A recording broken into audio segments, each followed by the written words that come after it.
The Montana You dawn did broke this! cold Look and at my merciless over laptop! Ashford It was an Hollow, accident. I painting the slipped. Hollis Ranch Hey, in back shades of off, frozen dude. silver. What happened? Is 4:30 in the everyone morning okay? and Raven was I already don't know. They awake. just She had been collapsed. awake for We need hours. to call for help. Sleep was a luxury she had given up 3 years ago, traded for the kind of nightmares that followed you into daylight. Her breath misted in the frigid air of the storage barn, each exhale a ghost dissolving into darkness. The space smelled of hay and rust and old Tell me where wood the that creaked files with are. every movement she I made. don't know. She Lies. moved anyway, Tell me now. always Please, moving, no. because stillness meant thinking, and thinking meant remembering, and remembering meant going back to that compound in Syria where the screaming never stopped. Raven Hollis was 27 years old. She stood 5'6" in her bare feet, 135 pounds of scar tissue, and controlled violence wrapped in flannel and denim. Her dark hair hung loose past her shoulders, threaded with premature gray she never bothered to hide. Her hands were calloused from farm work, but the calluses ran deeper than that. They came from trigger guards and knife grips and the kind of training that turned human bodies into weapons. She dropped into her 100th push-up arms, steady core tight, breathing measured. The scar on her left shoulder pulled with each descent. Exit wound from a 7.62 millimeter round courtesy of a Taliban sniper in Kandahar, back when she wore the trident and the flag and believed the world could be saved by people like her. That was before Syria, before the children, before everything turned to ash and blood and the kind of guilt that sat in your chest like broken glass. She finished the set and rolled to her feet in one fluid motion, muscle memory from thousands of hours of training that her body refused to forget. The barn was her sanctuary. No one came here. Not even Silas, her 16-year-old brother, though he had started asking questions. Kids always ask questions eventually. She had maybe 6 months before he demanded the truth. Maybe less now that the video from school had gone viral. Raven walked to the corner where she kept her equipment, hidden beneath a tarp and old feed sacks. She pulled the covering away and stared at the contents like a recovering addict staring at a needle. Body armor, tactical vest, her Sig Sauer P226 cleaned and oiled and loaded because old habits died harder than enemies. She touched the pistol grip but did not lift it. Not today. Today was just push-ups and coffee and pretending to be normal. Today was getting Silas to school and fixing the fence on the north pasture, and maybe if she was lucky making it through 24 hours without seeing the face of that Syrian child every time she closed her eyes. The house came alive as the sun climbed higher. She heard Silas moving around upstairs, the groan of old pipes as he turned on the shower. Raven made coffee in the kitchen, strong and black, standing at the window and watching the snow-covered fields stretch toward the mountains. Montana in February was a study in desolation. Beautiful and brutal, like everything else worth surviving. Silas came downstairs at 6:15, backpack slung over one shoulder, wearing jeans and a hoodie that had belonged to their father. The boy looked more like their mother every day. Same dark eyes, same quiet intensity. He was tall for 16, still growing into his frame, all elbows and angles and teenage awkwardness. But there was steel underneath. Raven had made sure of that. "Morning," Silas said, pouring himself coffee. "Sleep okay?" "Fine." A lie. She heard him pacing last night, same as every night since the video went viral. The whole school had seen it by now. Hell, half the state had seen it. Raven Hollis, the quiet farm girl who moved like water and hit like a freight train, putting 3 bullies on their backs in under 20 seconds. The internet loved a good underdog story. The internet had no idea what it was watching. "You ready for school?" Raven asked. Silas shrugged. "As ready as I'll ever be." "They give you trouble again, you walk away." "I know. I mean it, Silas. You walk away." He looked at her, then really looked at her, and she saw something in his eyes that made her chest tighten. Recognition. Understanding. The same look soldiers got when they finally realized what war actually meant. "What if I can't?" he asked quietly. Raven set down her coffee mug. "Then you run. You run and you find a teacher and you let the adults handle it. Like you handled it." The question hung in the air between them like smoke from a gun barrel. She wanted to tell him the truth. Wanted to explain that what she did was not handling anything. It was reacting. It was 6 years of Navy SEAL training, overriding every civilian instinct she had tried to rebuild. Wanted to tell him that the moment Colton Brennan's friend grabbed his collar, something in her brain had switched from person to weapon, and weapons did not negotiate. Instead, she said, "Do what I say, not what I do." Silas almost smiled, almost. Then he grabbed his backpack and headed for the door. "Silas," he turned. "I love you. You know that, right?" "I know," he paused. "Love you too, Rave." The nickname hit her like a punch to the sternum. That was what Sawyer used to call her back when they served together, back before Kabul and capture and everything that came after. She had not heard it in years, did not deserve to hear it now. The old pickup truck coughed to life on the third try, belching black smoke into the crystalline morning. Raven watched Silas drive down the long gravel road toward town, the truck's taillights fading into the distance like dying stars. She stood there until she could not see him anymore, until the cold seeped through her boots and reminded her that she was still alive, still breathing, still responsible for keeping that boy safe. She went back inside and made breakfast she would not eat, stood at the kitchen counter, staring at nothing, remembering everything. Syria, 2019, Operation Righteous Fury, they called it, because the military loved ironic names for missions that involved kicking down doors and hoping you shot the right people. SEAL Team 7 had been hunting a cell of ISIS fighters who had been trafficking weapons through the Syrian-Turkish border. Intelligence said they had a safe house in a village outside Aleppo. Intelligence said the building would be empty except for combatants. Intelligence was wrong. Raven had been the breacher. First through the door, always. That was her job. She was good at it. Fast, decisive. The kind of operator who could clear a room in 3 seconds and move to the next before the bodies hit the floor. She had breached the door at 0300 hours night vision, turning the world into shades of green and black. The room was dark. Movement in the corner. Target acquisition. Threat assessment. 3-round burst center mass textbook execution. Then the lights came on. Not combatants. A family. Mother, father, 2 children. The older girl, maybe 7 years old. The younger boy, 5. They had been hiding from the war, same as everyone else in that godforsaken country. Wrong place. Wrong time. Wrong intelligence. The little boy had died in Raven's arms. She remembered the weight of him. Remembered his blood on her gloves. Remembered the mother screaming a sound that transcended language and went straight into the part of the brain where nightmares lived. Command called it collateral damage. Called it an unfortunate incident, offered her a Purple Heart for the psychological trauma as if medals fixed anything. Raven had requested immediate discharge. They granted it. Medical separation, PTSD, full honors. She came home to Montana and tried to pretend she was human again. Then their parents died. Car accident on Highway 89, black ice and a bad timing, and the universe's way of reminding her that death did not stop just because you wanted it to. Silas had been 13. Raven became his legal guardian, traded one kind of duty for another. At least this duty did not involve shooting anyone. Until last week. The memory of the schoolyard played in her head like a film reel she could not turn off. Colton Brennan, all 6 feet and 200 pounds of entitled quarterback, kicking Silas's backpack into a frozen puddle. The laptop inside shattering. Their father's laptop. The last piece of him they had left. Silas's face, not scared, not angry, just broken. And Raven's control, 6 years of civilian restraint snapping like dry kindling. She remembered the feel of Tanner Voss's wrist in her hand, the angle of the joint lock, the precise amount of pressure needed to force compliance without causing permanent damage. Remembered Colton's wild haymaker, telegraphed and slow, easier to dodge than incoming mortar fire. Remembered the sweep, the textbook foot placement, 200 pounds of teenage arrogance, hitting frozen ground hard enough to knock the wind out of him. Remembered Bobby Creed coming at her from behind, amateur mistake, and the hip throw that sent him airborne. Remembered the silence afterward. The crowd of students with their phones out, recording, uploading, making her viral before the lunch period ended. Remembered Sheriff Buck Brennan's face when he arrived, the way his hand rested on his service weapon, the way he looked at her like she was a problem that needed solving. The mailbox rattled. Raven's hand went to her hip muscle memory, reaching for a sidearm that was not there. She forced herself to breathe, to count to 5, to remember that she was not in Syria and mailboxes were not IEDs. She walked outside, boots crunching on fresh snow. The mailbox hung open. Inside, a manila envelope. No postage, no return address. Hand delivered.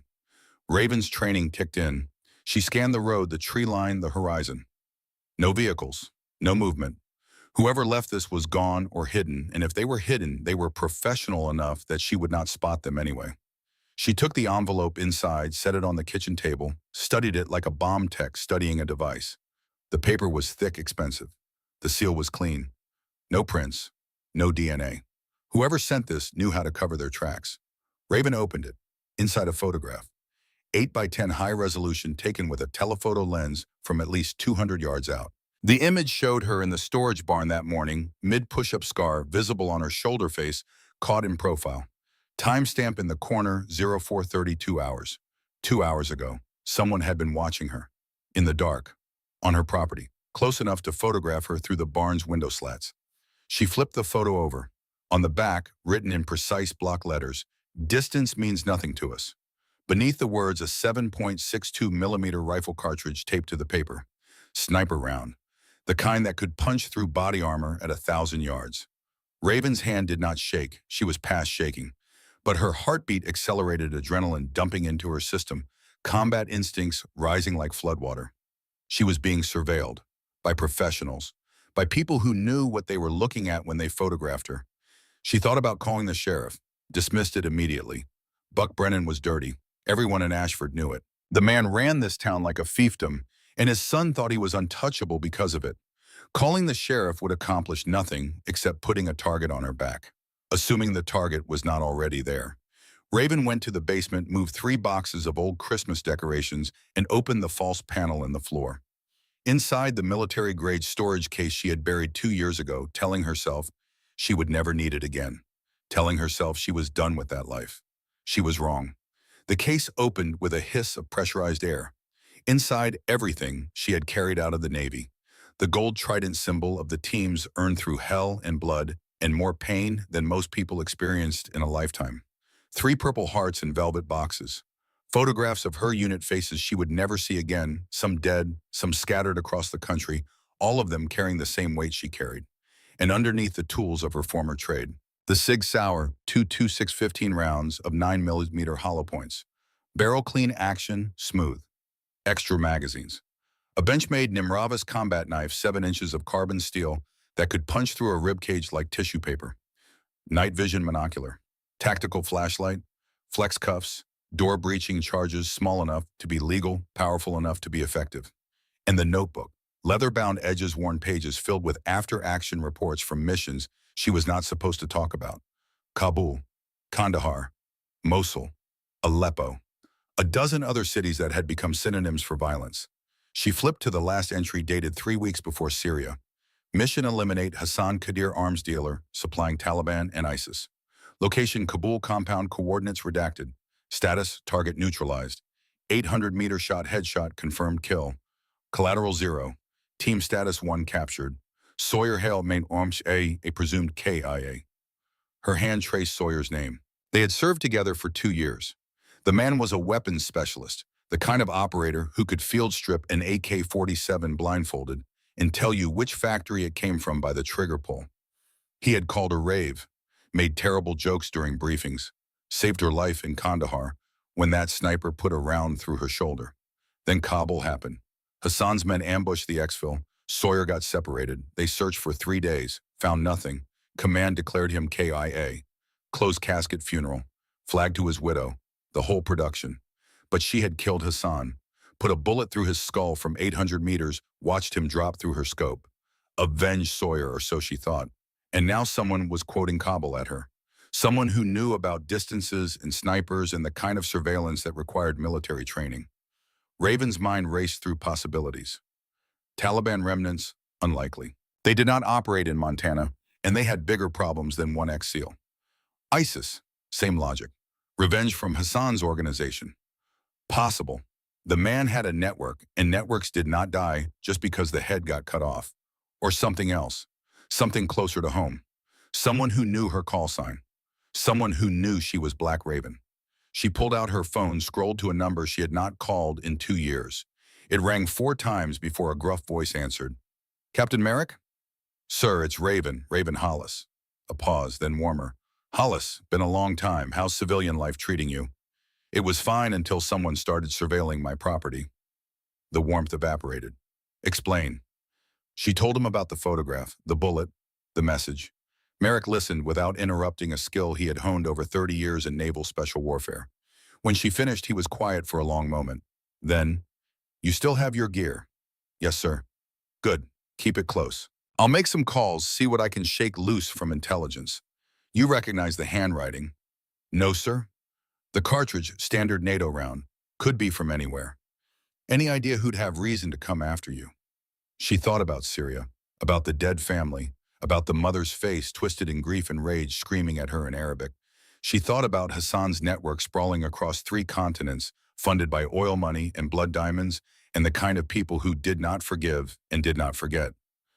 Too many possibilities, she said. That's the problem with our line of work. You make enemies faster than friends. Merrick paused. Listen, there's been chatter. NSA picked up some Death's Head communications 3 months ago. You remember that organization? Hassan's cartel. Right. Word is they're planning something stateside. Something big. We thought it was rumor, but if they're targeting former operators? He trailed off, letting the implication hang. You think they found me? I think it's possible. Kabul was 3 years ago, but these people play the long game. And if Hassan had a successor, another pause. Watch your 6 Hollis and keep that boy safe. Yes, sir. I'll call you if I hear anything. And Raven, consider going active again. Might be safer inside the wire than out. I'm done with that life. That life might not be done with you. The call ended. Raven sat in the basement, surrounded by weapons and memories, feeling the past closing in like a noose. She had come to Montana to escape, built a quiet life, tried to be the kind of person who fixed fences instead of breaking bones. And now the universe was reminding her that some debts never got paid, some wars never ended, and the only thing worse than being a soldier was being a soldier pretending to be anything else. Upstairs, the house was too quiet. She missed Silas already. Missed his presence, his questions, his stubborn insistence that the world could be good if you just tried hard enough. The kid still had hope. She would do anything to protect that, even if it meant picking up the gun again. She spent the rest of the morning checking the property. Walked the perimeter, looking for tracks, disturbances, anything that would tell her where the photographer had set up. Found boot prints near the tree line 200 yards northwest of the barn. Military tread size 11, single person. They had come in from the access road set up in the trees, watched her through the window, and left before dawn. Professional, patient, exactly the kind of threat she could not afford to underestimate. Raven considered her options. She could run, pack up Silas, disappear into another state, change their name, start over. She had done it before, could do it again. But running meant leaving the ranch, meant abandoning the last piece of their parents, meant teaching Silas that fear was stronger than family. She could fight, call in favors, reach out to old teammates, turn Ashford into a fortress and dare them to come. But that meant putting everyone at risk. Ms. Thorne, the teacher who had been kind to them, the neighbors who brought casserole after the funeral, the whole town dragged into a war they did not understand. Or she could wait, be smart, gather intelligence, figure out who was hunting her and why, then deal with it the way she had been trained to deal with threats. Quietly, efficiently, permanently. She was still weighing options when Silas's truck pulled into the driveway at 3:45. He got out, backpack slung over one shoulder, moving slowly. Something was wrong. Raven met him at the door. What happened? Silas did not answer, just walked past her, dropped his backpack on the floor and headed for the stairs. Silas, talk to me. He stopped, turned. His lip was split, blood dried at the corner of his mouth. His knuckles were scraped raw. Who? Raven asked, already knowing the answer. Colton and his friends. They were waiting in the parking lot. Something cold and sharp twisted in Raven's chest. Did they touch you first? Does it matter? It matters. Silas looked at her with eyes too old for his face. Yeah, they touched me first. Tanner pushed me against a car. I shoved him back. Then Colton hit me. Then I hit him. Then you know what happened. Miss Thorne broke it up. Told me to walk away. And I wanted to rave. I really wanted to. But I couldn't. Because if I walked away, they'd just keep coming. And I'm tired of being afraid. Raven crossed the room and pulled him into a hug. He resisted for a moment, then collapsed against her, shaking. She held him, feeling his heartbeat, his breathing, the living warmth of him. The only family she had left. I'm sorry, she whispered. This is my fault. It's not. It is. They're coming after you because of what I did. Silas pulled back. You protected me. That's all you did. I put a target on your back. Then teach me. Teach me how to protect myself. Raven wanted to say no, wanted to tell him that violence was not the answer, that there were better ways, that he should not have to learn the things she had learned. But the words would not come, because she knew better. She had lived in the world long enough to know that sometimes violence was the only answer. Sometimes the wolves came and you either learned to fight back or you got eaten. Kim, she said quietly, tomorrow morning, 4:30, meet me in the barn. Silas nodded, tried to smile, failed, went upstairs without another word. Raven stood in the empty kitchen and felt the weight of what she had just agreed to. She was going to turn her brother into a weapon, going to teach him the same skills that had turned her into something that could not sleep, could not rest, could not stop seeing the ghosts every time she closed her eyes. But what choice did she have? The world was full of Colton Brennans, full of people who took and never stopped taking until someone made them stop. And if she did not teach Silas how to make them stop, then one day they would take everything and she would be left with nothing but regrets and a folded flag. Night fell over the ranch like a shroud. Raven made dinner, neither of them ate. They sat in silence, the television on, but neither of them watching, just filling the space with noise, so they did not have to fill it with words. At 10 p.m. Silas went to bed. Raven told him good night, locked the doors, checked the windows. Old habits. Perimeter security, making sure the walls were solid and the exits clear and the sightlines favorable. She sat in the living room with the lights off, Sig Sauer on her lap, watching the darkness, waiting for movement, listening for the sound of boots on gravel, the click of a weapon being readied, the thousand small noises that came before violence. Nothing. Just wind and snow in the quiet Montana night. At midnight, she finally allowed herself to close her eyes. 30 minutes, she told herself. A combat nap, just enough to keep functioning. She set her internal clock and let herself drift. The dreams came immediately. They always did. Syria, the compound, the door breaching, the little boy's face, his blood, his mother's screaming. Over and over, an endless loop, her own personal hell. She woke at 12:30, pulse hammering, sweat cooling on her skin despite the cold. The cig was still in her hand, safety off, finger outside the trigger guard, because even in her sleep she maintained discipline. Raven stood stretched, walked to the window. Outside, the world was painted in shades of black and white, snow, trees, mountains in the distance. Beautiful and deadly, like everything worth protecting. Movement at the tree line. She froze, focused. There, 200 yards out. A shadow that did not match the others. Human-shaped, stationary, watching. Raven's training took over. She moved away from the window, staying low, keeping to the shadows. Retrieved her night vision monocular from the basement. Returned to a different window, one with a better angle, and scanned the tree line. The figure was still there. Male, judging by the build. Heavy coat. No visible weapon, but that meant nothing. He could have a rifle slung, a pistol concealed. Could be unarmed and just the spotter, while a sniper set up elsewhere. She watched for 5 minutes. The figure did not move, did not shift. Perfect stillness, the kind that came from training or patience or both. Then, as if sensing her gaze, the figure turned, looked directly at her window, raised one hand, waved, and walked away, disappearing into the trees like smoke.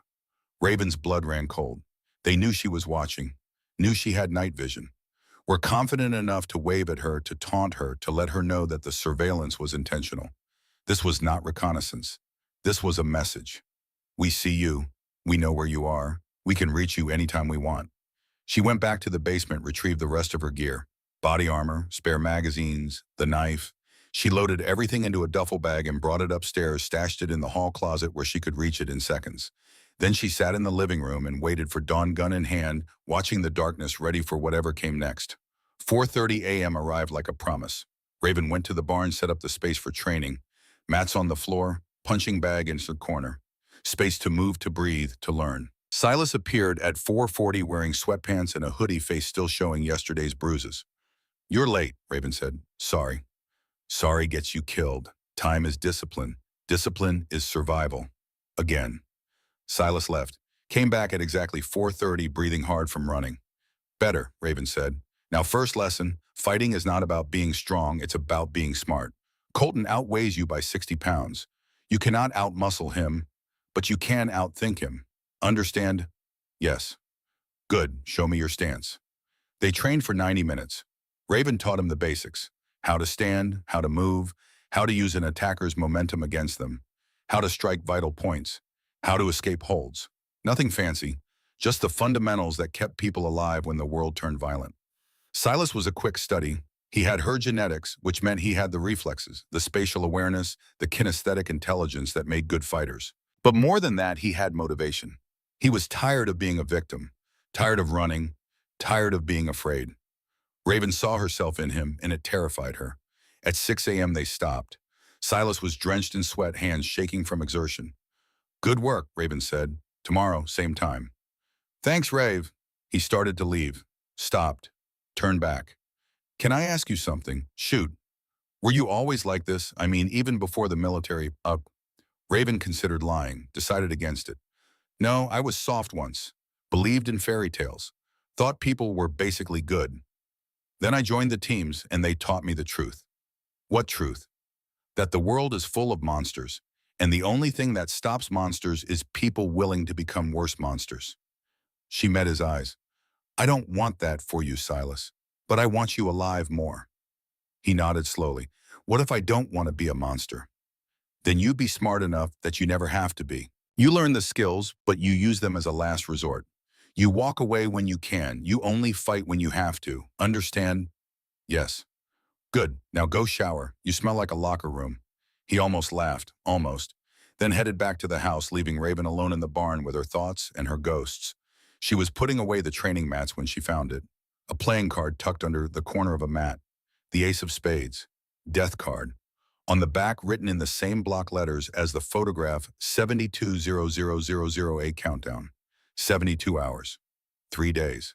Until what Raven turned the card over. On the face of the spade, a tiny symbol. Snake wrapped around a skull. The Death's Head cartel insignia. They were here, in Ashford, on her property, and they were giving her 3 days before. What? An attack, a deadline, an ultimatum.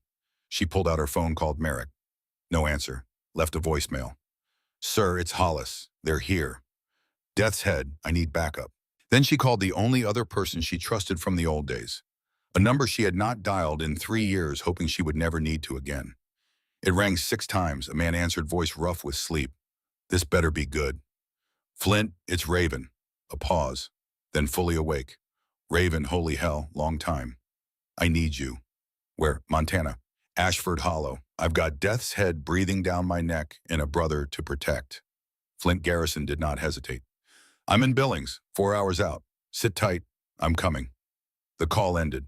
Raven stood in the barn holding the death card, watching dawn break over the mountains. Somewhere out there in the snow and the trees in the cold Montana morning, people were watching, waiting, counting down. 72 hours, 3 days to prepare for a war she had tried to leave behind. 3 days to protect the only family she had left. 3 days to remember that Black Raven was not dead, just sleeping. And when ravens woke, they came with talons and beaks and the promise of blood. She looked at the card one more time, then tucked it into her pocket. Let them come. Let them treeping. She had fought in deserts and mountains and cities that burned, had survived things that would break most people, had learned to kill in 100 different ways, and learned to live with the nightmares that came after. They wanted a war. She would give them a war, but first she needed to get Silas to school, fix the fence on the north pasture, and pretend for one more day that she was just a farm girl trying to live a quiet life. The pretending was getting harder. The quiet was already gone. And somewhere in the distance, a clock was ticking down to violence. Flint Garrison arrived at the Hollis Ranch 4 hours and 12 minutes after Raven's call, driving a blacked-out Ford F-250 that looked like it had seen better days and worse roads. He stepped out into the February cold wearing tactical pants and a leather jacket that did not quite hide the shoulder holster underneath. 30 years old, 6 feet, even 190 pounds of controlled aggression and scar tissue. He had the look of a man who had seen the elephant and decided to stay for the whole circus. Raven met him at the porch. They did not hug, did not shake hands, just stood there for a moment, two former operators measuring each other with the kind of recognition that came from shared trauma and survived firefights. You look like hell, Flint said. You look worse. Fair enough. He glanced at the ranch, the barn of the tree line. Professional assessment, sight lines, cover, approach vectors. Talk to me. They went inside. Raven made coffee while Flint swept the house for bugs. Clean. She showed him the photograph, the bullet, the playing card. He studied each one with the methodical focus of a man who understood that details saved lives. Death's Head, he said finally. I thought we put them down in Kabul. We put Hassan down. The organization survived. They always do. Flint set the card on the table. 72 hours. We're down to what, 60 now? 62. And they haven't made a move yet, which means they're not here to kill you. Not yet. Then what? Flint leaned back in his chair thinking. Recruitment, intimidation. Leverage. Could be they want something from you. Could be they're softening you up for something bigger. Or, he paused, could be they're testing you, seeing if you still have it. Have what? The edge, the killer instinct, the thing that made you Black Raven instead of just another operator. He met her eyes. How long since you went tactical? 3 years. That's a long time to be soft. I'm not soft.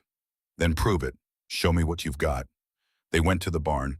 Flint pulled training pads from his truck, and they ran drills, strike combinations, grappling, weapon retention.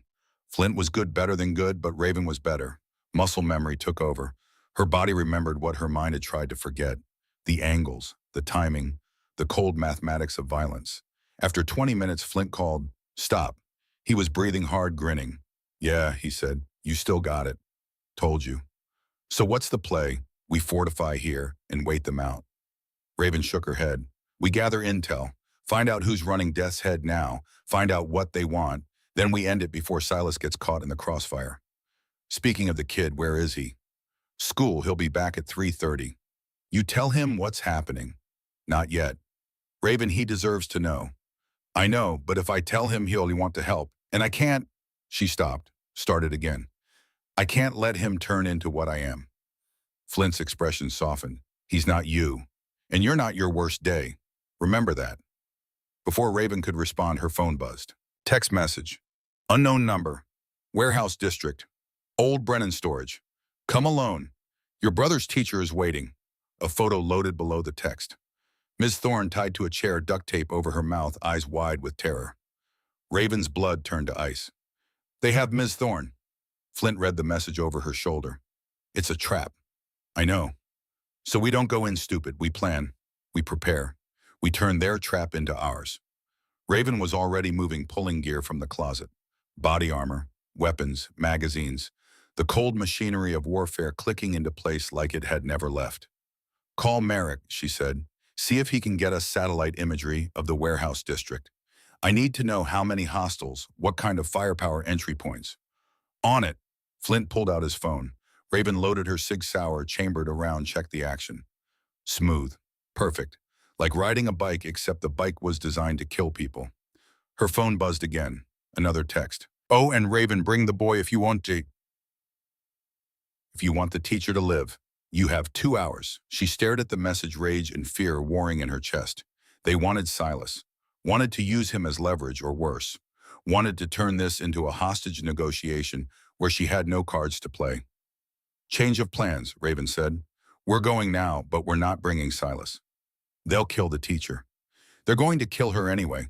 This is about drawing me out." Raven pulled on the Kevlar vest, felt the familiar weight settle across her shoulders. "You set up Overwatch. I go in hard and fast. We extract Ms. Thorne, neutralize any threats, and we're out before they know what hit them. Just like old times. Just like old times." They loaded the truck. Flint drove, Raven riding shotgun literally. HK 416 rifle across her lap, selector switch on safe. She checked it once, twice. The third time, Flint put a hand on her arm. "You're good," he said quietly. "Weapons ready. You're ready. Breathe." She forced herself to stop, to count to 5, to remember that preparation was not the same as readiness, and readiness meant staying calm. The warehouse district sat on the eastern edge of Ashford, a collection of rusted metal buildings and cracked asphalt that served as a graveyard for dead businesses. Brennan Storage occupied the largest structure, a 3-story relic from when the town still had a manufacturing economy. Now it was just shadows and echoes, and the perfect place for an ambush. Flint parked 2 blocks away in an alley behind a shuttered auto shop. He grabbed his gear, Remington's 700 sniper rifle, rangefinder, spotting scope, the tools of a man who killed from a distance and slept fine afterward. "Give me 10 minutes to get in position," he said. "I'll take the roof across the street. 300 yards elevated angle, clear sight lines to the main entrance." "Radio check," Flint handed her an earpiece. "Channel 4, encrypted." They synced their watches. Raven had 97 minutes before the deadline. More than enough time to kill everyone inside and get out, assuming she did not get killed first. She waited in the truck, breathing slowly, letting her heart rate settle. This was the part civilians did not understand about combat. It was not about adrenaline and rage. It was about control, about staying calm when the world turned into chaos. about making good decisions when bad decisions got you killed. Flint's voice crackled in her ear. Overwatch set, I count 8 tangos outside, 4 on the north entrance, 2 on the east, 2 roving patrol, no visible heavy weapons. Copy, I'm moving in. Raven exited the truck, moved through the alley system, approaching from the south where Flint had not seen patrols. She carried the HK-416 low-ready finger indexed along the frame muzzle down. Professional, controlled. The first guard never knew she was there. She came around the corner, closed the distance in 3 seconds, clamped one hand over his mouth, and drove the Benchmade knife into the base of his skull. Instant death. No sound except the body hitting concrete. She dragged him into the shadows, took his radio, his keys, kept moving. The south entrance was a loading dock, roll-up door half open. Raven went low, cleared the corner, saw 2 more guards, smoking cigarettes and not paying attention. Amateurs. She could have killed them both before they finished exhaling. Instead, she went around, found a side door, lockpick from her vest pocket. 30 seconds of work, and she was inside. The warehouse interior smelled like rust and motor oil and something else. Cordite. Someone had been firing weapons recently. Training maybe, or torture. With death's head, you never knew. Raven moved through the darkness, night vision monocular turning the world green. Pallets of old equipment, shipping containers, plenty of cover. She advanced in silence, boots barely whispering on concrete. Voices ahead, she stopped to listen. How much longer we gotta wait? Boss said 2 hours, it's been 1. I'm telling you, she's not coming. SEALs don't do hostage trades. This one will. She's got a soft spot for the kid. Yeah, well, I hope she brings him. I could use the bonus. Raven's jaw tightened. They were talking about Silas like he was merchandise, like he was nothing but currency in whatever sick game they were playing. She keyed her radio. Flint, I'm inside, proceeding to target. Copy, you've got 2 more patrols sweeping the 2nd floor. Watch your 6. Raven climbed a metal staircase, slow and silent. 2nd floor was a catwalk system overlooking the main warehouse floor. Below, she could see Ms. Thorne tied to a chair in the center of an open space. 6 guards surrounding her.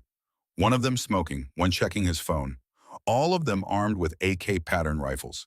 And standing beside Mrs. Thorne, a man Raven did not recognize. 40 years old, maybe. Thick beard, leather jacket, tattoo on his neck that looked like a snake. He was talking to someone on the phone. Raven could not hear the words, but she read his body language. Cocky, confident, a man who thought he was in control.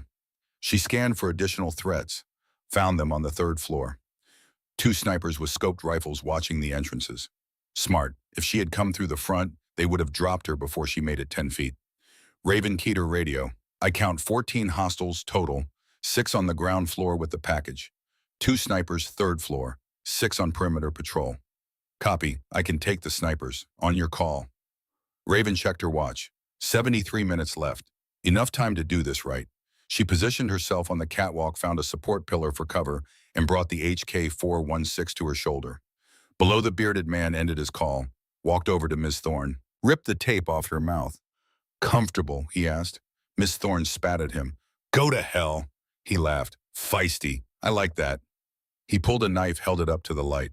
But here's the thing, your friend Raven, she's got 30 minutes to show up with her brother. If she doesn't, I start cutting pieces off you, starting with fingers, then toes, then we get creative. Raven won't come, she's smarter than that. We'll see. Raven had heard enough. She keyed the radio. Execute. 2 suppressed shots from Flint's position. The 3rd floor snipers dropped without a sound. Raven opened fire. 3-round burst. First guard down, 2nd burst. Headshot. Mist of red in the green light of her night vision. The warehouse erupted into chaos. Guards screaming, scrambling for cover, firing blindly at shadows. Raven moved, changed positions, fired again. Another guard down. Then another. The bearded man grabbed Ms. Thorne, used her as a shield. Cease fire. Cease fire or I kill her. Raven's crosshairs settled on his head. 3 inches of clearance. She had made harder shots. But Ms. Thorne was moving, struggling, changing the angles every second. She lowered the rifle, stood up, stepped into the light. Let her go. The bearded man grinned. Black Raven. Finally, we meet at last. You know me, I don't know you. Name's Garrett Knox. I run operations for the Serpent, and you, sweetheart, have caused us a lot of trouble. The Serpent, Raven repeated. That's what Hassan's people called him. The successor. Smart girl, Hassan trained him, made him into something beautiful, something deadly, and now the serpent wants to meet you.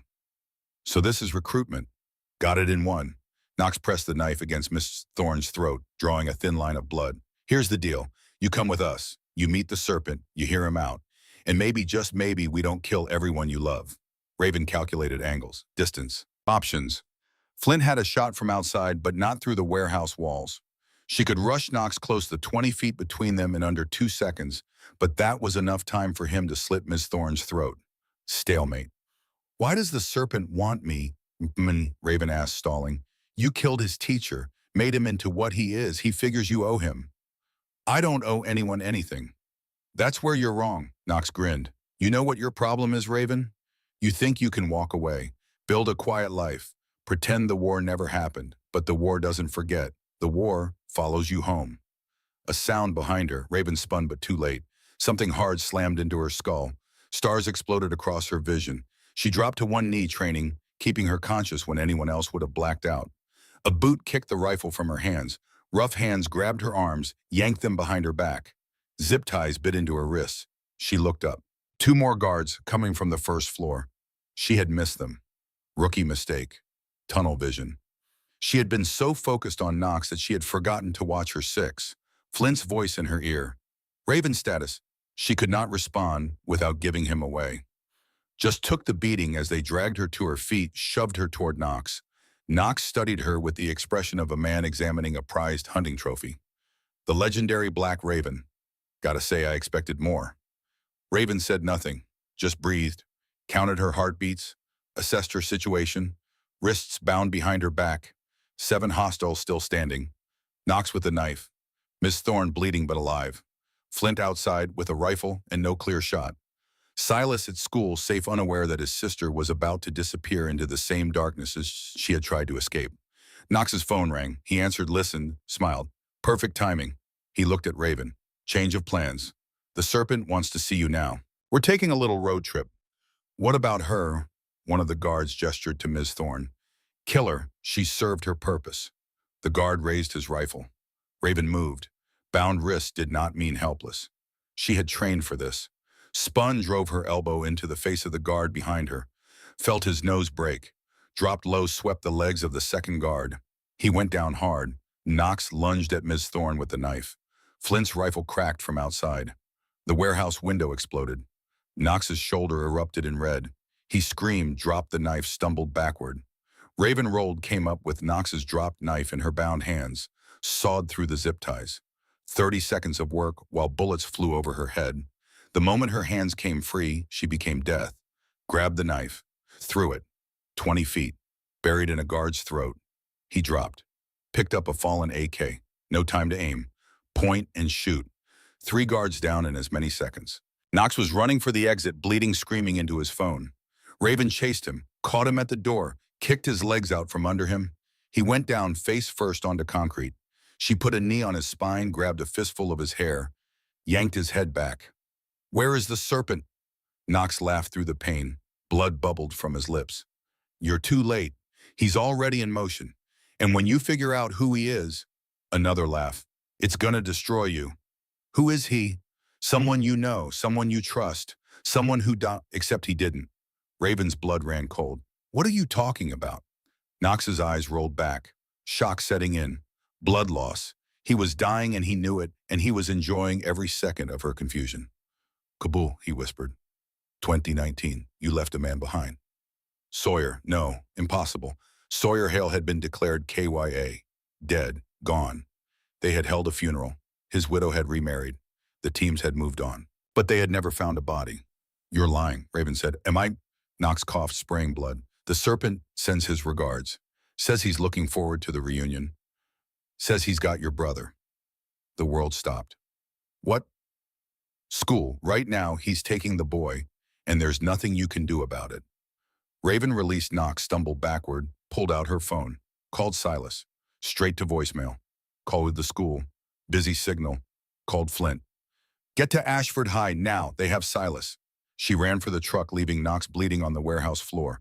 Ms. Thorne was being helped by Flint, who had come down from Overwatch. Raven did not stop. Could not stop.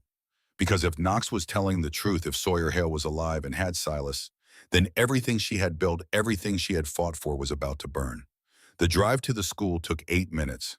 Felt like 8 hours. She arrived at chaos. Police cars, ambulances, students crying, teachers herding kids into buses. Raven grabbed the nearest deputy. What happened? Armed men came in during lunch, took a student, Hollis, I think. Silas, Hollis. The ground fell away beneath her feet. Where's Sheriff Brennan? He's the one who called it in, said it was a targeted kidnapping, said he's setting up roadblocks. Something clicked in Raven's mind. Brennan, the sheriff who had been dirty from the start, who had connections to people he should not have connections to, who had access to information schedules security. She grabbed the deputy's radio. Sheriff Brennan, this is Raven Hollis. Where are you, static? Then Brennan's voice tight with stress. Hollis, I'm at the station. We're coordinating. You set this up. You told them when to hit the school. What? No, I would never. Your son was part of it. Colton was the inside man. He's been watching Silas, reporting his movements. Silence. Then quietly, my son is at the hospital. Death's Head took my wife 3 days ago. They said if I didn't cooperate, they'd kill her. I'm sorry, Raven. I'm so sorry. The line went dead. Raven stood in the school parking lot, surrounded by chaos, and felt the trap close around her. They had played her perfectly, used Miss Thorne to draw her out, used Knox to deliver the message, used Brennan to coordinate the kidnapping. And while she had been fighting in a warehouse, they had taken the only thing she cared about. Flint pulled up in the truck, Miss Thorne in the passenger seat with a bandage on her neck. We need to move, Flint said. Every cop in the county is about to be looking for us. Raven did not move, just stared at the school, at the place where her brother had been taken, where her failure was complete. Her phone buzzed. Text message. Unknown number. A video file loaded. Silas tied to a chair in a concrete room. Scared but unharmed, and standing behind him, a figure in shadow. The camera zoomed in. The figure stepped into the light. Left side of the face horrifically scarred. Missing left ear, jaw reconstructed with metal. But the eyes were the same blue eyes that had looked at her across 1,000 briefings, 100 missions, the same eyes that had closed for the last time when the casket was lowered into Arlington soil. Sawyer Hale, alive. He smiled at the camera, spoke. Hello, Rave. Long time no see. I know you have questions. I have answers. Meet me at Black Ridge Steel Mill. 48 hours. Come alone. We'll talk about old times. About Kabul, about Hassan, about what you owe me. He paused. Oh, and bring your A game, because I'm not the same person you left behind. The video ended. Raven replayed it 3 times, memorized every detail.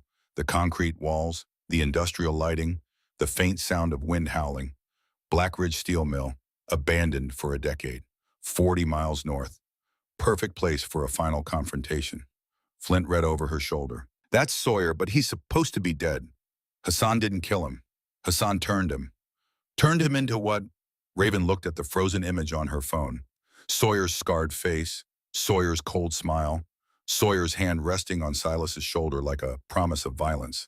Into the serpent, she said, and suddenly everything made sense. The Death's Head resurgence, the military-grade weapons, the intelligence that allowed them to track her across 3 years and 2,000 miles. Sawyer had been a SEAL. He knew tactics, knew tradecraft, knew her. He had become exactly what they had trained him to be. Except now he was using those skills for the enemy. Flint put a hand on her shoulder. We need backup. Call Merrick. Get the FBI. Hell, call the entire National Guard.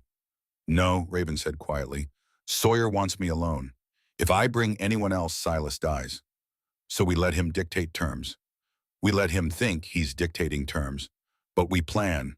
We prepare. And when the time comes, she met Flint's eyes. We end this. Permanently. They drove back to the ranch, boarded up the windows, set perimeter alarms. Raven called Colonel Merrick again. This time he answered. Hollis, I heard about the school. Are you? Sawyer Hale is alive. He's the serpent. He has my brother. Silence. Then, that's impossible. I saw the casualty report myself. Reports can be faked. Bodies can be disappeared. Hassan had connections. If anyone could make someone vanish, Raven paused. I need to know everything. Kabul, the mission, what happened after I left. Merrick sighed. It's classified. My brother's life is on the line. Another pause. Then fine. After you extracted, we sent a recovery team for Sawyer. Found evidence of torture. Blood, but no body. Hassan's compound had underground tunnels. We assumed Sawyer had been moved, eventually killed. But if he survived, Merrick's voice hardened. If he's been working with Death's Head for 3 years, then he knows our protocols, our safe houses, our operations. He's been feeding them intel. And we've been hemorrhaging assets. 6 operators killed in the last 2 years. We thought it was bad luck. But if Sawyer was giving up locations, Merrick trailed off a wop.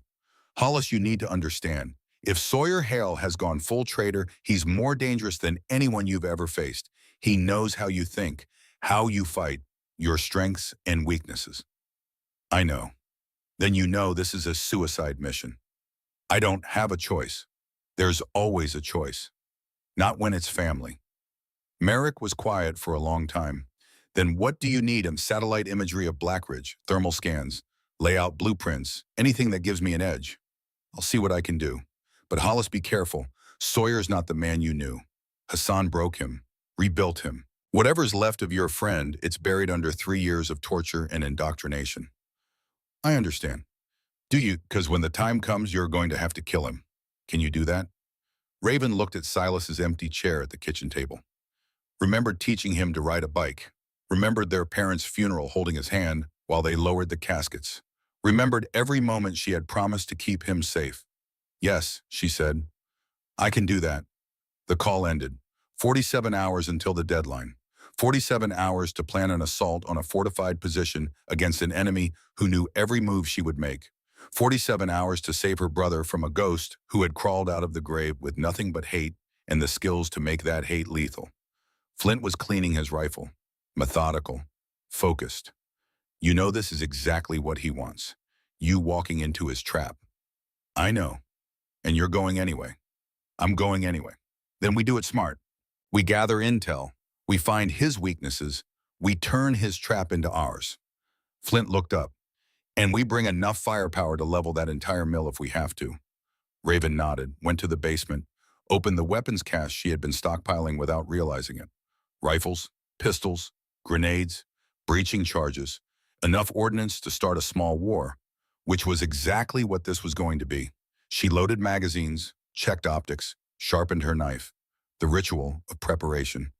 The same ritual she had performed before every mission in the teams. Except this time it was not about duty or country or ideology. This time it was about blood. Her phone buzzed. Another text. Another video. Silas still tied up. Still scared. Sawyer's voice off camera. TikTok rave. 46 hours. Don't be late. Oh, and one more thing. Tell Colonel Merrick I said hello. Tell him I'm looking forward to seeing him again. Real soon. The video cut off. Raven stared at the message. Merrick. Sawyer had mentioned Merrick specifically, which meant either he knew she would call her old CO or something else.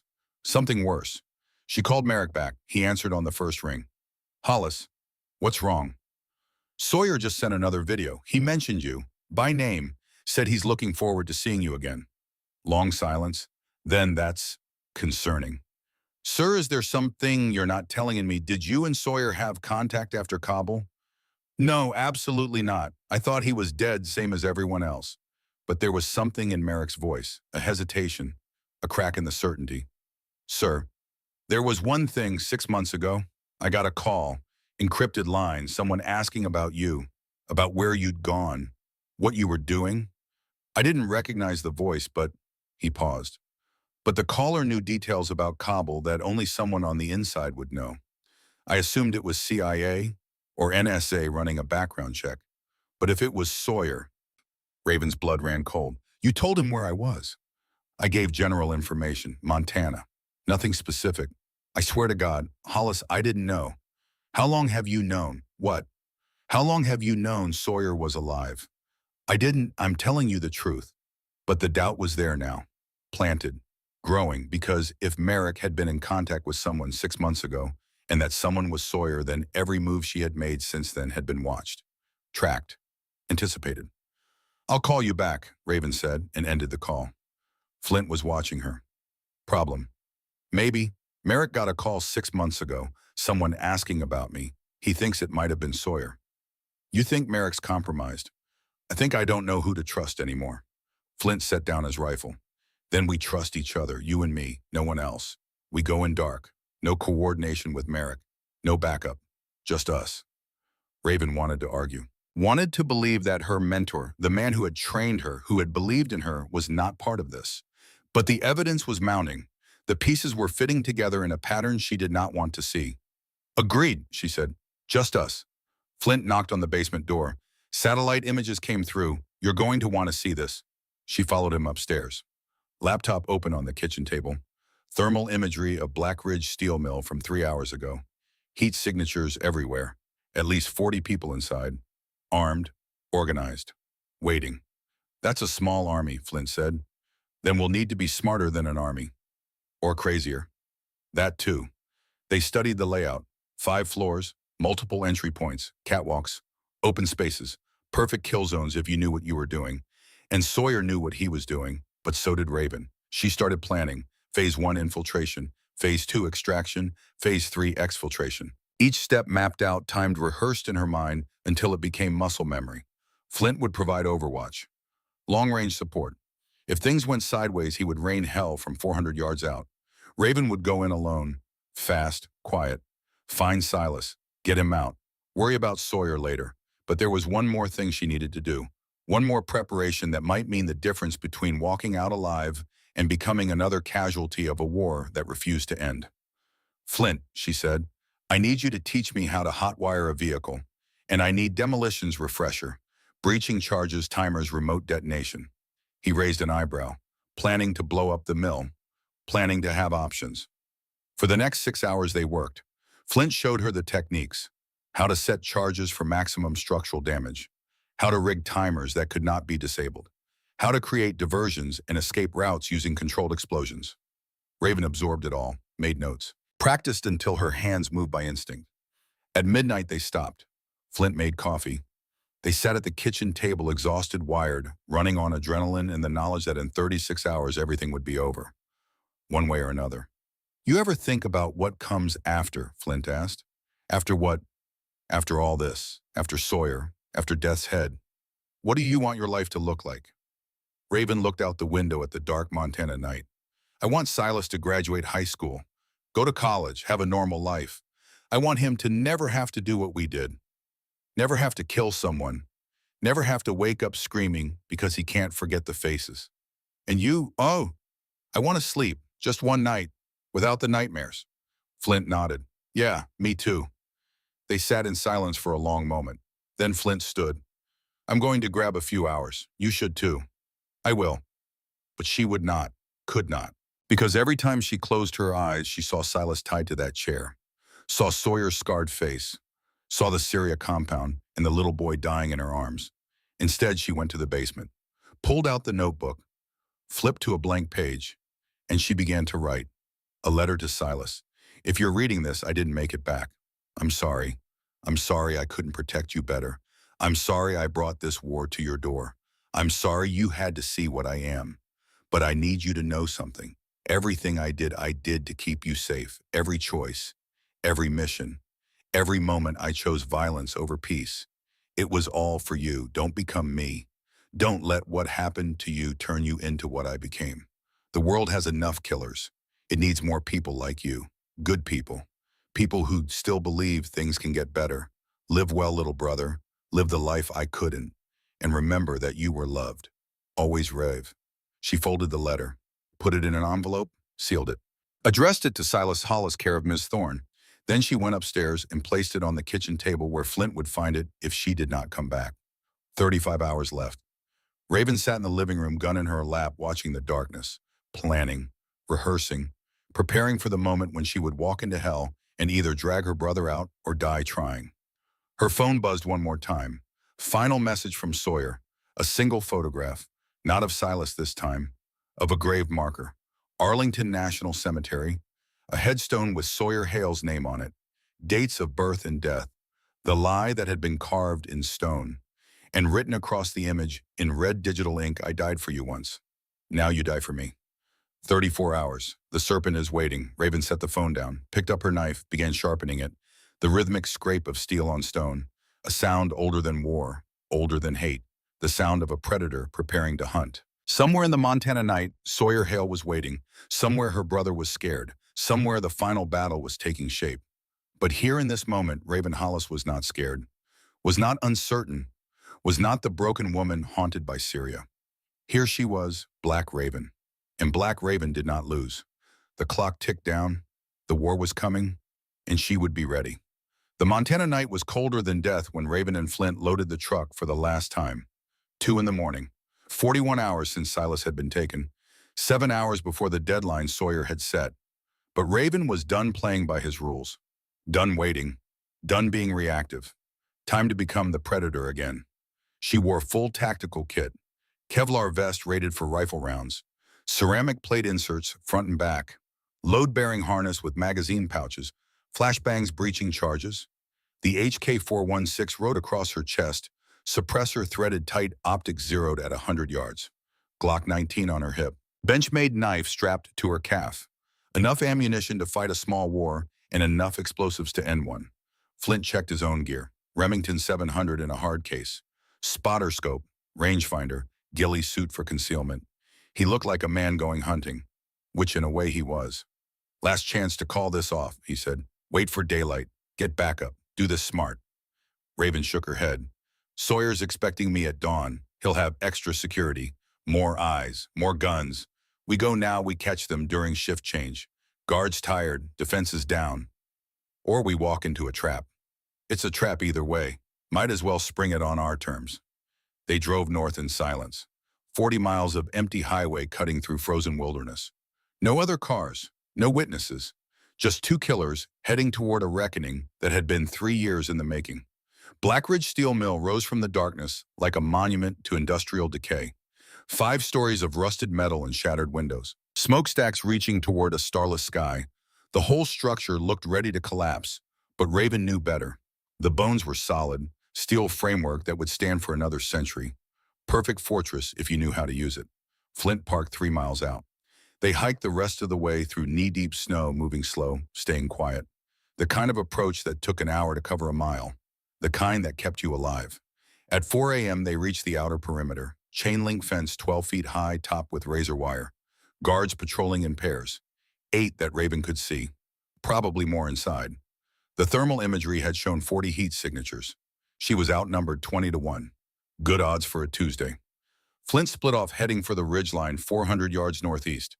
He would set up overwatch, provide long-range fire support, and make sure Raven had an exit when everything went to hell. Because it would go to hell.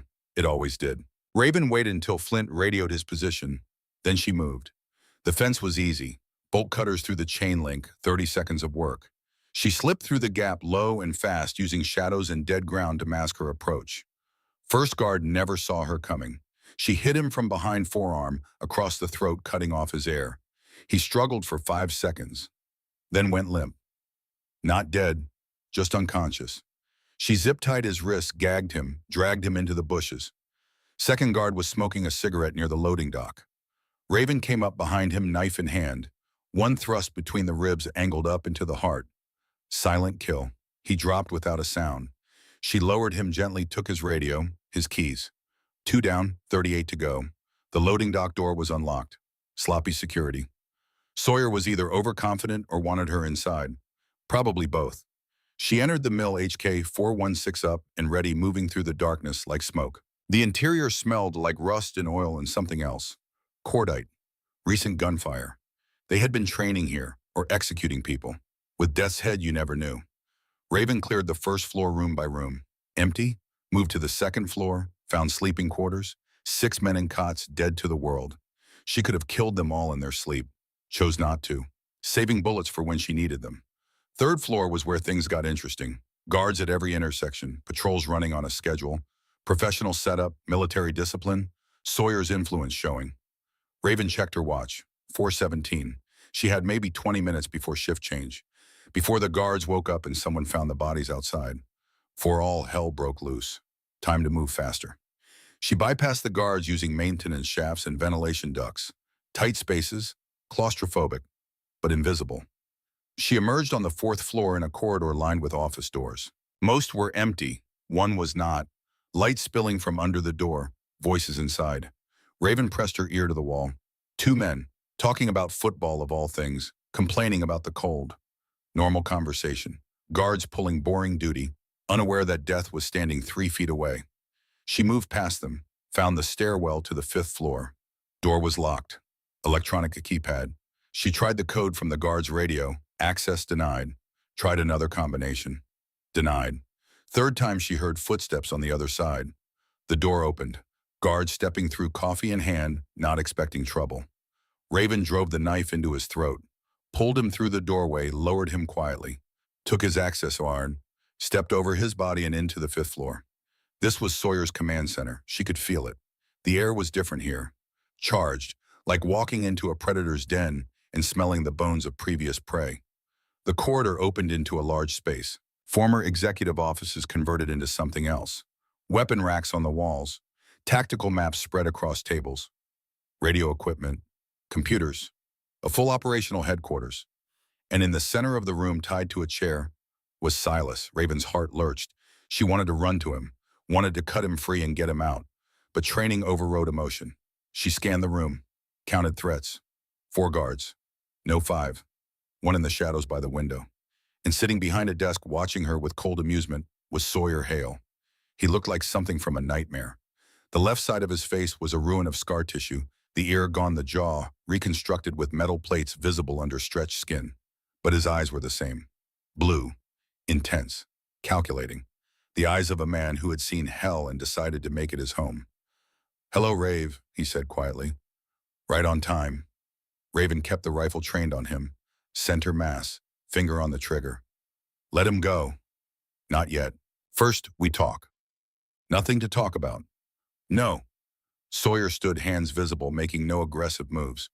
"You killed Hassan, left me to rot in his dungeons for 6 months. Torture, every day, new ways to break a person. And when I finally broke, when I told them everything they wanted to know, Hassan gave me a choice. Work for him or watch my family die. So you betrayed your country." "I survived." Sawyer's voice was flat, dead. "Something you would understand if you hadn't abandoned me. We thought you were dead. We searched for 3 days. Not hard enough." He walked around the desk, moving slowly, hands still visible. "Hassan showed me the truth, showed me that we're all just pawns, fighting wars for politicians who get rich while we bleed, dying for flags and ideals that mean nothing. So you became a terrorist. I became free." Sawyer smiled. It was a terrible thing to see. "And now I'm offering you the same freedom. Join me. Use your skills for something that matters. We can build an empire, Rave. You and me. Like the old days." Raven glanced at Silas. The boy was terrified, but trying to hide it, trying to be brave. She felt pride and heartbreak in equal measure. "Let my brother go," she said, "and I'll consider it." Sawyer laughed. "You're a terrible liar. You're going to say yes, I'll untie the boy, and then you'll try to kill everyone in this room." He shook his head. "Credit me with some intelligence." "Then what do you want?" "I want you to understand, to see what I see, that we're the same, you and me, killers, warriors. We don't belong in their world. We belong in the dark places doing the dark work." He gestured to the window. "Out there, we're monsters. In here, we're gods." "You're insane." Sawyer pulled out his phone, showed her the screen. "Recognize this." It was a photograph, Raven in Syria, standing over the bodies of the family she had killed. Blood on her gloves, shock on her face, the moment her soul had broken. "I have copies," Sawyer said. "Sent to every news outlet in America. One button, and the world knows what you did. The innocent family, the dead children. Black Raven war criminal." Raven's finger tightened on the trigger. "You wouldn't. Try me. Refuse my offer and I burn you. Destroy everything you've built, your reputation, your life. Silas will grow up knowing his sister is a murderer." Sawyer's smile widened. "Or you join me. We let the boy go. You use your skills for something that pays better than patriotism. Everyone wins. Except the people you kill. Collateral damage. You should understand that better than anyone." Raven looked at Silas. The boy shook his head, mouthed the words, "Don't do it. Smart kid, brave kid." Their parents would have been proud. She lowered the rifle. "Fine, I'll join you." Sawyer's eyes narrowed. Just like that. Just like that. "You're right. I'm tired of running. tired of pretending to be something I'm not. She ejected the magazine from the HK 416, dropped it on the floor. I'm a killer. Might as well get paid for it. Sawyer studied her for a long moment, then nodded to one of the guards. Cut the boy loose. The guard approached Silas with a knife, started sawing through the zip ties. Raven's hand dropped to her hip, pulled the Glock, put 2 rounds in the guard's head before anyone could react. Then she dove behind a desk as the room erupted in gunfire. Bullets shredded the furniture. Raven rolled, came up firing. 3-round burst into another guard. Headshot on the one by the window. Flint's rifle cracked from outside and the 5th guard's head exploded. Sawyer was moving fast, grabbing Silas, using him as a shield. Gun to the boy's head. Drop it, Sawyer screamed. Drop it or I paint the walls with his brain. Raven froze. Glock aimed. Perfect shot. 3 inches. She could make it. 95% certainty. But 5% meant Silas died. Let him go, Sawyer. Why, so you can kill me? I don't think so. Sawyer backed toward the door, dragging Silas with him. Here's what's going to happen. I'm leaving. Taking the boy. You try to follow, he dies. You try to shoot, he dies. You breathe wrong, he dies. Understand? This doesn't have to end like this. Yes, it does. The moment you pulled that trigger in Kabul, you sealed both our fates. Sawyer reached the door. Goodbye, Rave. Maybe in another life we could have been friends. He disappeared through the doorway. Raven sprinted after him, burst into the corridor. Sawyer was already at the stairwell, moving fast. She fired, missed. Sawyer returned fire, forcing her into cover. By the time she reached the stairs, he was gone. Flint's voice crackled in her ear. Raven, I lost eyes on the target. He's inside the building somewhere. What's your status? Silas is mobile. Sawyer has him. I'm in pursuit. She ran down the stairs, taking them 3 at a time. Hit the 3rd floor landing. Heard gunfire below. Automatic weapons. Sawyer's men alerted now, pouring in from all directions. This was the trap. The real trap. Let her get close to Silas. Let her think she was winning, then overwhelm her with numbers. Raven did not care. She had come for her brother. She was not leaving without him. She hit the 2nd floor. 5 guards in the hallway. She fired on the move. Double tap, controlled shots while running. 3 guards down. 4th took a round in the shoulder. 5th retreated screaming into his radio. 1st floor, the main warehouse space. 50 feet of open ground. No cover. Suicide to cross it. Sawyer stood in the center, Silas in front of him, gun pressed to the boy's temple. End of the line, Rave, he shouted. Drop your weapons, all of them, or the kid dies right now. Raven stepped into the open. HK 416 gone lost somewhere in the stairwell. Just the Glock, and the knife, and the rage that had been building for 3 years. Okay, she said. Okay, you win. She set the Glock on the floor, kicked it away, raised her hands. The knife, too. She pulled it from her calf sheath, dropped it. It clattered on concrete. Smart girl. Now here's what happens. You get on your knees, hands behind your head. My people secure you. And then we all have a nice long conversation about your future with Death's Head.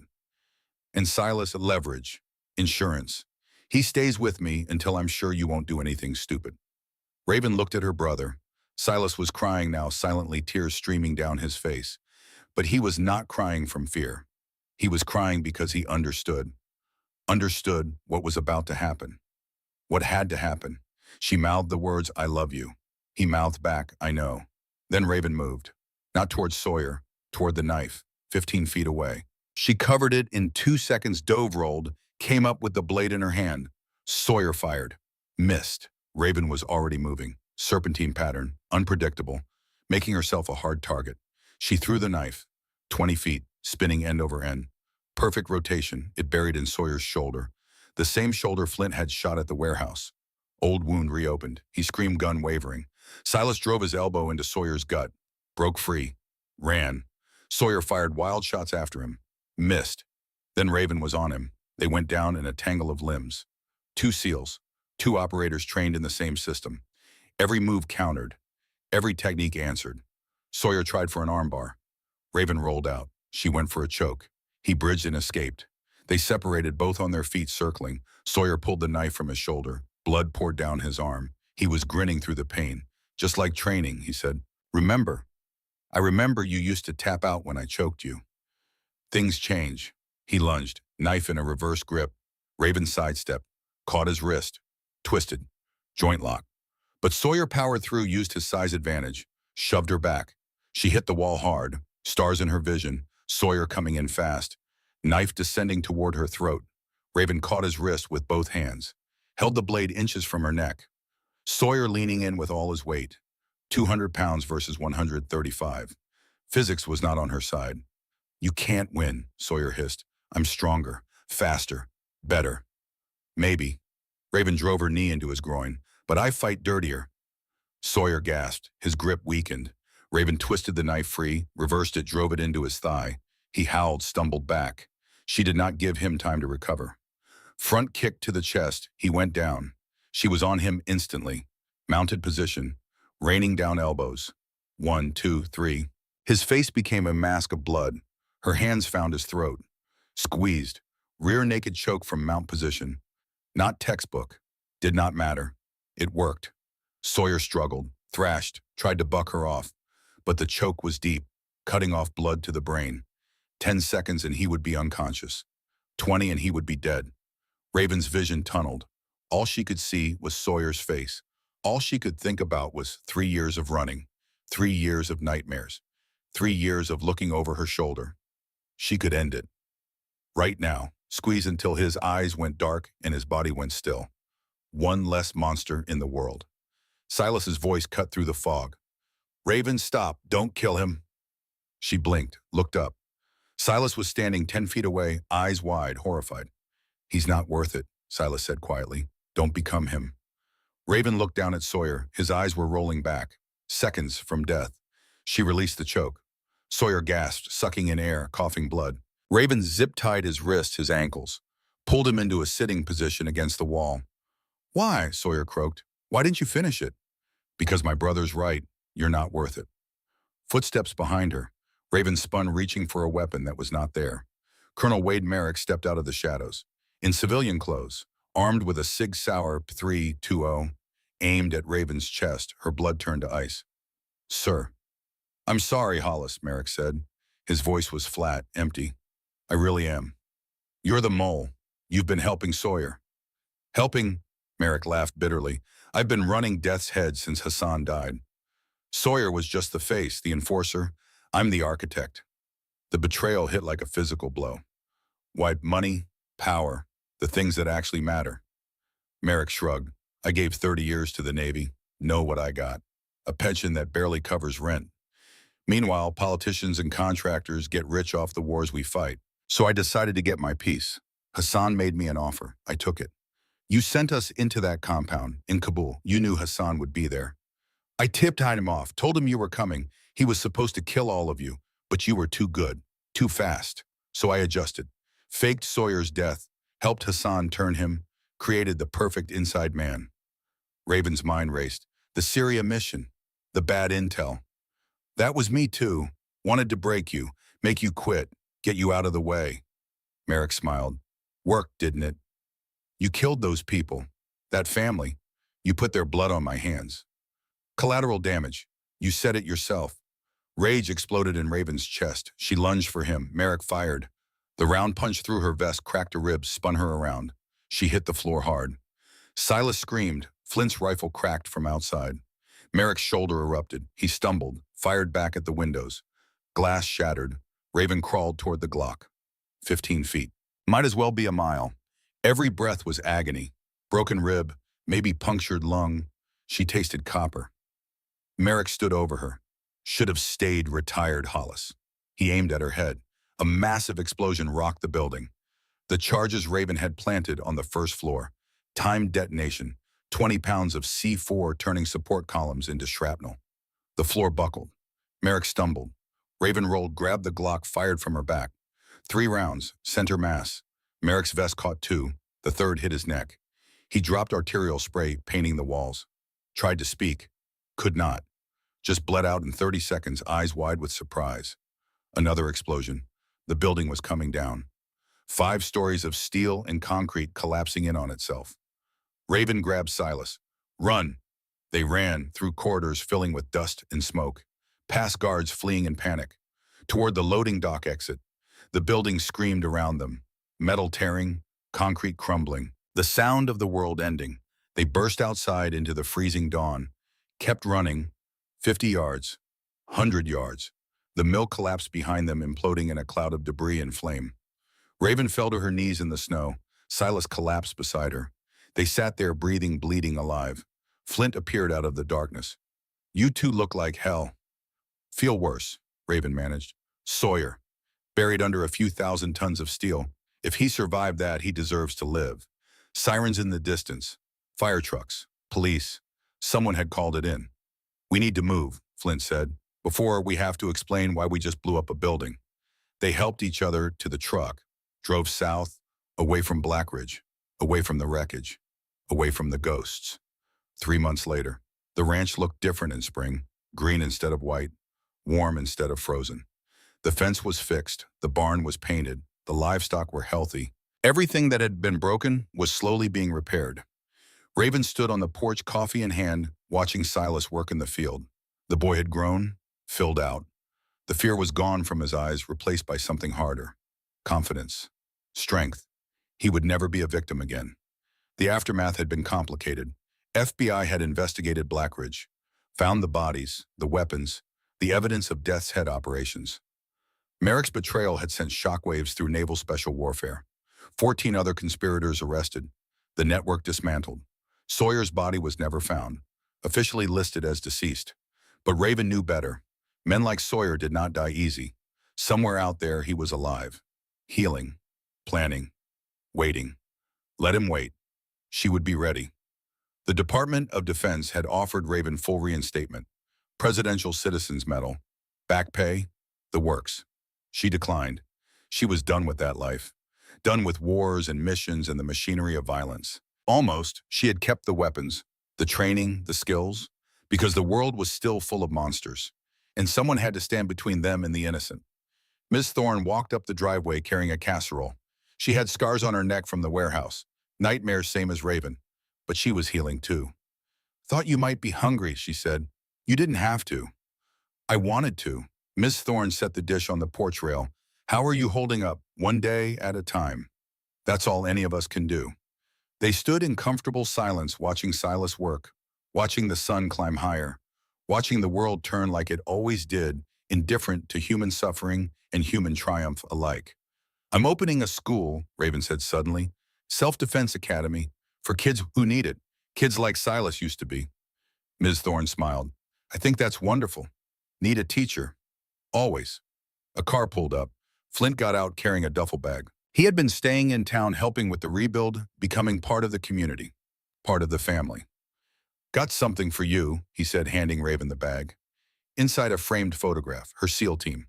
All of them. Before Kabul, before Syria, before everything went wrong. Young faces, hopeful faces, people who believed they could save the world. "Thought you might want this," Flint said. "To remember the good parts." Raven traced her finger across the glass. Sawyer was in the photo, grinning, live, human. The man he had been before Hassan turned him into the serpent. "Thank you," she whispered. Silas came up from the field covered in dirt, smiling. "Dinner ready." "Almost. Go wash up." He headed inside. Ms. Thorne followed. Flint lingered. "You okay?" he asked. "I will be." "That's not an answer." Raven looked at him. "I killed people, Flint. Good people turned bad. Bad people who were just trying to survive. And I'm supposed to move on, pretend it didn't happen. No, you live with it, you carry it, and you use it to make sure it meant something." He gestured to the house. "You got Silas back. You stopped Death's head. You exposed the corruption. That's not nothing. It doesn't bring back the people I killed in Syria. No, it doesn't, but it saves the people you'll protect tomorrow, and the day after, and every day for the rest of your life." Flint put a hand on her shoulder. "You're not a monster, Raven. You're a guardian. There's a difference, Raven." "Is there?" "Yeah, monsters enjoy the killing. Guardians carry the weight." He went inside, leaving Raven alone with her thoughts. She looked at the photograph one more time, then set it down. Walked to the edge of the porch. Watched the sun paint the mountains in shades of gold. Somewhere out there, Sawyer was alive. Somewhere out there, new threats were emerging. New wars were starting. New monsters were being born. But here on this ranch, in this moment, there was peace. And peace was worth fighting for, worth killing for, worth dying for. Raven Hollis had been a soldier, a killer, a weapon. She had done terrible things in the name of duty and honor and survival. But she was also a sister, a guardian, a woman trying to build something good from the ashes of her past. The world would always need black ravens, people willing to go into the dark places and do the dark work so others could sleep safely. She just hoped that one day Silas would not have to be one of them. Hoped that the world she helped create would be better than the one she had inherited. Hoped that all the blood and pain and sacrifice would mean something in the end. Inside, Silas was laughing. Ms. Thorne was telling a story. Flint was setting the table. Family, the thing worth protecting above all else. Raven took a deep breath, let it out slowly, then turned and walked inside. The war was over, for now. But warriors never truly rested. They just waited for the next battle, the next threat, the next chance to prove that some things were worth the cost. And when that battle came, Raven would be ready. Black Raven would rise again. But until then, she would live, would heal, would teach the next generation to be stronger, smarter, better than she had been, would be the person her brother needed her to be, would be human even when the world demanded she be a weapon. Because that was the real victory, not defeating the enemy, not surviving the impossible, but remembering after everything how to be more than the violence that had shaped her, how to be Raven Hollis, sister, teacher, guardian, human. The sun set over the Montana mountains, painting the world in fire and shadow. And in a small ranch on the edge of nowhere, a family sat down to dinner. Together, safe, home.